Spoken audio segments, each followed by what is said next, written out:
اچھا ڈاکٹر صاحب، عرب جو ہیں یہ آپ علیہ السلام کی چونکہ ولادت اور آپ کی آمد مکہ میں ہوئی ہے، تو اور آپ جی ہسٹری میں ایک خاص شغف رکھتے ہیں، اور شاید اسی سرچ کے حوالے سے آپ نے جرمنی کا سفر بھی کیا ہے، مختلف آپ جی نے لائبریریوں کا وزٹ کیا، وہاں پر سرچ کی، تو کیا خلاصتاً ناظرین کی رہنمائی کریں گے کہ یہ عرب ہسٹری طور پر، تاریخی طور پر یہ کون ہیں، کہاں سے آ کے بسے، اور یہ جو مکہ کی خاص کر ہسٹری تھی اس کا پس منظر کیا ہے؟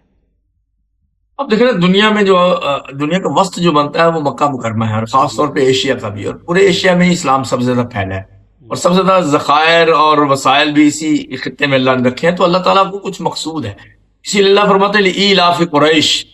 قریش کی جو تجارتی زندگی ہے اس کی ہسٹری بیان کی ہے. جی ایلافہم رحلۃ الشتاء والصیف، ایک شام میں جاتا ہے گرمیوں کا قافلہ، اور ایک یمن میں جاتا ہے سردیوں کے قافلہ. 2 دفعہ سفر کر کے وہ اپنے سارے سال کی تجارت کرتے ہیں.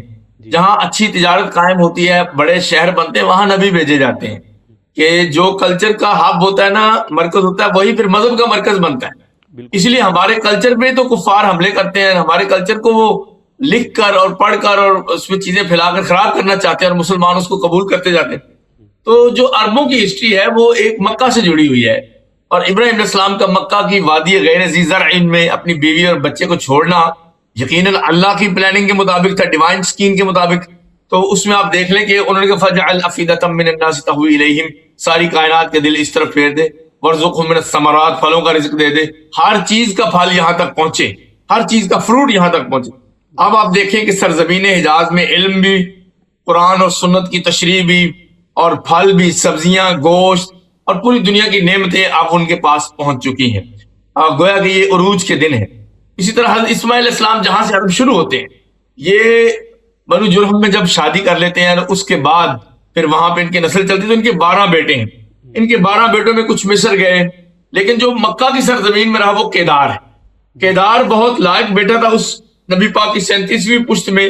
اس کے اندر عدنان پیدا ہوتا ہے، اور عدنان سے آگے قصی، اور قصی سے آگے جو ہے وہ 4 شعبے بنتے ہیں. قصی نے مکہ پہ ویلفیئر کا کام کیا. اس نے کہا جی رفادہ، سقایا، حجابہ اور قیادہ، یعنی جو حاجی آئیں گے ان کو ویلکم کرنا، اور ان کو پانی پلانا، اور بیت اللہ کی حفاظت کرنا، اور قیادت کرنا. اور اسی نے سب سے پہلے قریش کا جھنڈا بنایا تھا.